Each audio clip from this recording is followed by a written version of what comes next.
Who was Harriet Tubman?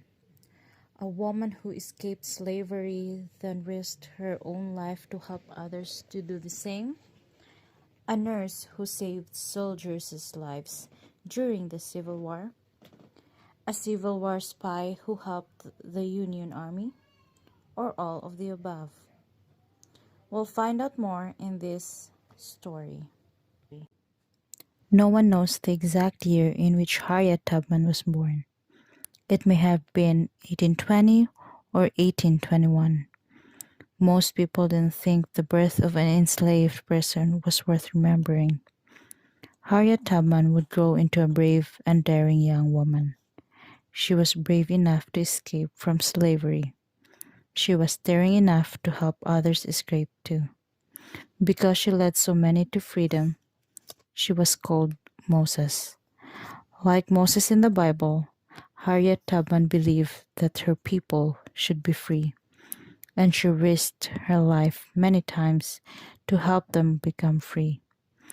Even after she had escaped safely from the South, she went back to take other slaves north to freedom.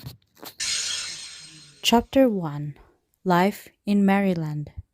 Sometime around 1820, in Maryland, an enslaved woman named Harriet Ross gave birth to a baby girl. Neither Harriet, who was called Old Writ, nor her husband Ben could read or write, so they couldn't record the year of the baby's birth. No one else thought it was worth doing, but Old Writ loved her tiny child and wanted to protect her. She hoped her little girl, whose nickname was Minty, would learn to sew, cook, or weave. Then she could avoid the back-breaking work picking crops like tobacco, corn, or wheat in the fields. Aldrich and Ben had been born into slavery. They had many children, all of whom were all enslaved. Ever since 1619, when black people from Africa were kidnapped and brought on slave ships to Virginia, slavery had been a part of American life. By the early 1800s, most of the northern states had stopped slavery, but the southern states had not. Enslaved people like Ben and Old Reed worked very hard, yet they were not paid for their work. Instead, Ben and Old Reed lived on land owned by their enslaver, a man named Mr. Brodas. This land and the many buildings on it was called a plantation. Mr. Brodess's plantation house was large and grand, like so many of those in the South. Ben and Old Reed could see the Brodess's big house every day, but they didn't live there. They lived in a log cabin, like the other enslaved people on the plantation. These cabins were very small. They had no windows. The floors were made of dirt. Piles of worn-out blankets were the only beds. Still, for little Minty, this was home. As soon as she could walk, Minty joined her brothers and sisters and other enslaved children who were watched by an older slave. The littlest children weren't forced to work yet. There were even times when Minty and the other children could play and have fun. Summers were warm and bright. They swam and fished in the many streams and creeks. And like many enslaved children, Minty lived with her loving parents. Her father told her stories about the woods. He could name the birds. He knew which berries were sweet and tasty. Minty's mother told her stories from the Bible. From her mother, Minty learned about Moses. Moses had lived thousands of years before. He led his people, the Hebrews, out of Egypt, where they had been slaves, and into freedom. Around 1826, when Minty turned 6, her life changed. Mr. Brodas hired her out. This meant that she had to leave her parents and her home. She had to go live and work for white people who could not afford to buy a slave of their own. The day she had to leave, a wagon came to take her away. Minty did not want to go. Her two older sisters had been sent away. She remembered how they cried and cried, but they had to go anyway. So did Minty. Minty worked for a woman named Mrs. Cook. Mrs. Cook was a weaver. She spent her days in front of a big noisy loom. Minty helped her wind the yarn. The air was filled with fuzz and lint. It made Minty cough. She couldn't concentrate. She dropped the yarn. Mrs. Cook got angry. When she was angry, she would punish Minty by whipping her. Enslaved people were often beaten or whipped. Mrs. Cook told her husband that Minty was stupid and slow, so Mr. Cook had her help him instead. He was trying to catch a muskrats. He set out traps by the river. It was Minty's job to watch them. It was cold near the river. One day, Minty woke up feeling sick. Mrs. Cook thought she was pretending so she wouldn't have to work. Just as always, Mr. Cook sent Minty out to check the traps. She went down to the river, shivering from fever. When she got back, Mrs. Cook saw that she was really sick. She sent Minty home to her parents to get well. Old Rit took care of Minty for 6 weeks, but then it was back to Mrs. Cook and the loom. Minty could not do the job. The cooks sent her home again. Next, Mr. Brodas hired Minty out to a woman named Miss Susan. Minty, who was only about 7, had to watch Miss Susan's baby. If the baby cried, Minty was whipped. At night, she sat by the baby's cradle. She rocked it gently. But Minty was tired. She would fall asleep and the baby would begin to cry. Then Mrs. Susan would get angry at being woken and Minty was whipped again. Minty learned to stay alert for the baby, but it was hard. She was always tired. Once when Miss Susan's back was turned, Minty reached for a lump of sugar that was in a bowl on the table. She had never tasted sugar. It looked so good, but Miss Susan saw her. Furious, she reached for the whip. Minty was too fast. Out the door she flew. She did not stop running until she was sure Miss Susan was no longer chasing her. But now what? If she went back, she would face a whipping. Minty found a pig pen. She crawled inside to hide. She was very young, but she was bold.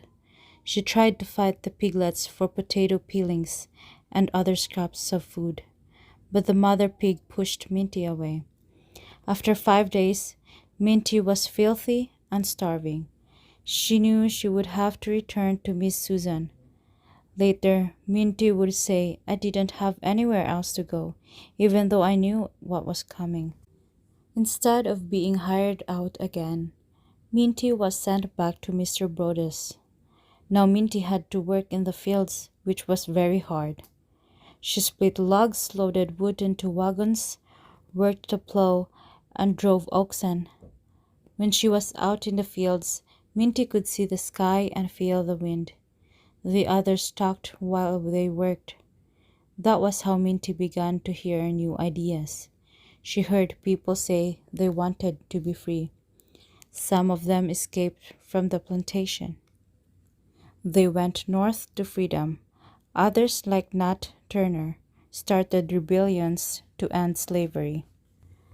Nat Turner was caught and killed, but his ideas didn't die. More and more enslaved people thought about being free. Late one day in 1834, Mr. Brodas's slaves gathered with those from another plantation to shuck corn. They sang while they worked, peeling the pale green husks from the golden ears of corn. One man stood apart. Minty watched him. He began moving across the big field. At first, the overseer, the man who kept the slaves in line, didn't notice. The slave was halfway across when the overseer saw him. He shouted for him to return. The man kept going. The overseer followed, holding his big whip. Minty followed too. The overseer was running now, chasing the man. The runaway ducked into a store. The overseer cornered him in the store, then called to Minty. He wanted her to help him tie up the runaway slave, but Minty didn't move. She stood watching the two men. Suddenly, the man pushed past the overseer and was out of the store, gone. As for Minty, she blocked the doorway, so the overseer couldn't follow him. The overseer picked up a heavy 2-pound weight and threw it at the runaway. The weight missed him, but it hit Minty on the forehead. She fell, unconscious and bleeding. She was brought to Aldred, who nursed her tenderly. No one thought Minty would live. Still, Aldred cared for her daughter night and day. Eventually, Minty recovered from the wound, though it left a scar on her forehead. It wasn't just the scar that made Minty different now. People treated her with respect, although she was only 13 or 14. She had defied an overseer. No longer was she called by her childhood name of Minty. Instead, she was called Harriet, her mother's name. Clearly, she was not a child anymore. A little background: at the time, the groups of black men, women, and children were kidnapped from West Africa and brought to the United States.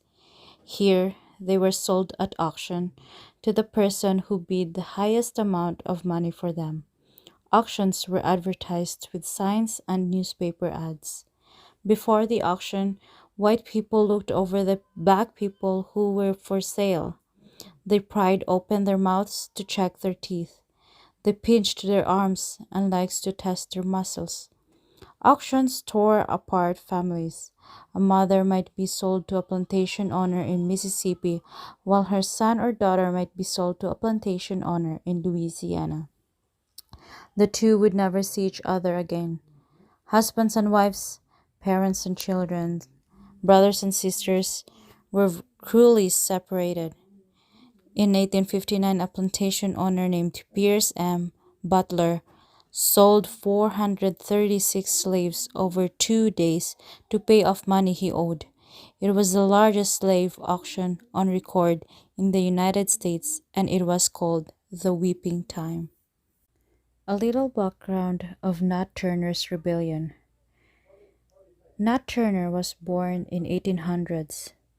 Nat Turner was a slave in Southampton County, Virginia. When he was little, his mother told him that he would one day lead his people to freedom, like Moses in the Bible. Turner believed what his mother had told him. He grew up to be a preacher. People called him the prophet, which means teacher. On August 20, 1831, there was an eclipse of the sun. Turner took this as a sign that it was time to rebel. He led a band of enslaved people from plantation to plantation, killing the whites they met. Wherever they stopped, more people joined them. Soon, 70 rebel slaves had killed a total of 60 white people. The rebellion was broken up with the help of federal troops, but Turner stayed hidden in a cave for 2 months.